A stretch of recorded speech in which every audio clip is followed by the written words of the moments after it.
So hi guys అందరికీ శరణార్థి. So నేను మీ నాగరాజు, ఓకేనా. సో మనము ఈరోజు ఏదైతే గొర్రెలకు గడ్డలు అవుతాయి కదా. సో ఇక్కడ ఏడైనా కానీ కందికొన్న మనకు ఏడైనా కానీ పెయ్యి మీద గొర్రె ఒళ్ళు మీద ఏడైనా కానీ గడ్డలు అవుతాయి కదండి.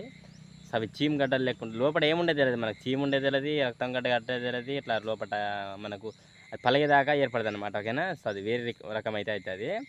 సో దానికైతే నేను ఈరోజు మందు తీసుకొచ్చేసిన, ఓకేనా. సో ముందుగా అయితే మందు చూసేద్దాము. చూడండి, ఇదనమాట మందు. ఇది ఒక గడ్డ, ఓకేనా. సో దీని యొక్క పేరు ఇక్కడ రాస్తాను. ఈ యొక్క గడ్డని ఏం చేసుకోవాలంటే మనము ముందుగా ఈ గడ్డని తీసుకొచ్చినాక మంచిగా ఉడకబెట్టాలన్నమాట. అంటే మీకు ఎన్ని గడ్డలు అనేసి కాదు, ఒక్క గడ్డ అయినా పర్లేదు. ఎక్కువ దొరికితే తెచ్చుకొని ఉంచుకుంటే మంచిదే కదా. సో ఎక్కువ ఉంటే తెచ్చుకొని ఉంచుకోండి, ఎప్పుడైనా కానీ పనికి వస్తాయి. ప్రస్తుతానికి మీకు ఒకటే దొరికితే ఒకటైనా పర్లేదు. సో దాన్ని తీసుకొచ్చేసి ఏం చేస్తారంటే ఉడకబెట్టాలి. ఉడకబెట్టి మంచిగా ఆ యొక్క గొర్రెకి ఏడైతే కంతి గడ్డ ఇట్లా ఉంటాయి కదా. సో గడ్డలు లెక్క ఉబ్బడం అట్లా ఉంటాయి కదా. సో దగ్గర ఉడకబెట్టి ఏం చేసేయాలంటే ఈ యొక్క గడ్డని దాంట్లో ఒక 5 నిమిషాలు ఒత్తి పట్టాలన్నమాట, ఓకేనా. సో ఆ గడ్డ ఏదైతే ఉందో ఆ గడ్డలో ఒక 5 నిమిషాలు ఇట్లా ఒత్తి పట్టాలనుకోండి. ఆ వేడి మీదనే మాకు కాలుతుంది అంటే మీకు ఏమైనా పేగ పట్టుకోండి, పేగనో ఏదో పేలకొని ఉంటాయి కదా. సో అది పట్టుకొని దాని మీద ఒత్తిరంటే ఒక 5 మినిట్స్ పట్టిరంటే సెట్ అయిపోద్ది. అంటే ఆ గడ్డ అనేది ఆడికెళ్ళి తగ్గిపోతున్నాడు, ఎటు పలగదు. పలగకుండా అయితే తగ్గిపోవడానికి అది ఛాన్స్ ఉంటుంది, ఓకేనా. సో దాని యొక్క ప్రభావం ఏంటంటే వేడి ఉంటుంది కదా. వేడి ఉండడం వలన మంచిగా ఆ గడ్డ అనేది లోపల కరగడం జరుగుతుంది. అంటే మీ ముందు వెంటనే ఇట్లా పెట్టిన వెంటనే కరుగుతా అంటే అట్లా కరగది. ఇలా పెట్టారంటే రేపు ఎల్లుండి వరకు అయితే అది అందులోనే ఇంకిపోతుంది అనమాట. అందులో చీమున్నా నెత్తులున్నా ఏ ఒక్క వస్తున్నా కానీ అందులోనే ఇంకడం జరుగుతుంది. అంటే మళ్ళీ తోలు అనేది ఉబ్బుతుంది కదా, ఉబ్బి మళ్ళీ సేమ్ ప్లేస్లో అయితే వస్తుంది, ఓకేనా. సో ఇదన్నమాట ముచ్చట. సో ఇలాంటి వీడియో మాత్రం ఇది. సో అన్న చాలామంది ఏంటంటే లైకులు చేస్తలేరు. అన్న లైక్ చేస్తే మీది ఏం పోతుంది అన్న, ఇప్పుడు కష్టపడుతున్నాయి. నిన్న మొన్న ముసురే ఉన్నది, ముసురుకు చేస్తా అంటున్నా అది అటైపోతుంది కాలం అనేది మనకి. ఎందుకంటే ఈ వానల మనకు ఫోన్ తడుస్తాయని ఒక బాధ, ఛత్రి పట్టాలని అర్థం కాదు. ఆ విధంగా ఉన్నది. చూడండి ఇక మడుగులు ఎట్లున్నాయో.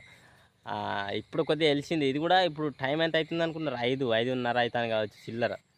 అంటే పొద్దు సమయంలో అయితే తీస్తున్నా, అది కూడా మీకోసం. ఎందుకంటే అరే మళ్ళీ వీడియోలు పెట్టకుంటే ఇంకేం పెడతాడు అనేసి ఎదురు చూస్తాడు నా యొక్క మీరు ఎవరైతే ఉన్నారో ఫాలోవర్స్. అన్న ఏదైనా వీడియో పెడతా, అన్న అనుకోండి తమ్ముడు అనుకోండి మీ ఇష్టము, ఒకటి ఏదైనా ఒక వీడియో పెడతాడు అనేసి వెయిట్ చేస్తారేమో అనేసి నేను మీకోసం అయితే చేయడం జరుగుతుంది, ఓకేనా. తిప్పలైనా ఎందుకంటే తిప్పలో తిండు కానీ మనం ఒక ప్లాట్ఫామ్లో వచ్చినామంటే అది ఖచ్చితంగా చేయాల్సిందే. ఎందుకంటే మనం సగం వరకు అది సగం వరకు ఇది చేస్తాం అంటే తప్పే ఉంది. మనం ఎందుకంటే ఉన్నా చెప్తున్నాం కదా, లేకుంటే మనం ఏం చెప్తాం కానీ. సో ఇంకో విషయం ఏంటంటే మీరు గూగుల్లో సెర్చ్ చేసుకోండి, యూట్యూబ్లో సెర్చ్ చేసుకోండి. నాసుంటి కేటగిరీ అయితే ఎవ్వరు చేసుకుంటలేరు. అంటే కేటగిరీ అంటే ఇసుంటి వీడియోలు, ఇసుంటి గొర్రెల గురించి అని కాదు కానీ అనిమల్స్ గురించి, చెట్ల మందుల గురించి ఎవరైతే ఎక్స్ప్లెయిన్ చేస్తలేరు. మనకు చేస్తున్నారు. ఏది ఒక అమ్మాయిని పడగొట్టడము, అసుంటి ఏదో మన ఏదో శృంగారము, ఏవో ఇట్లుంటాయి కదా శ్వాస చిల్లర ఆ శ్వాస చేస్తున్నారు.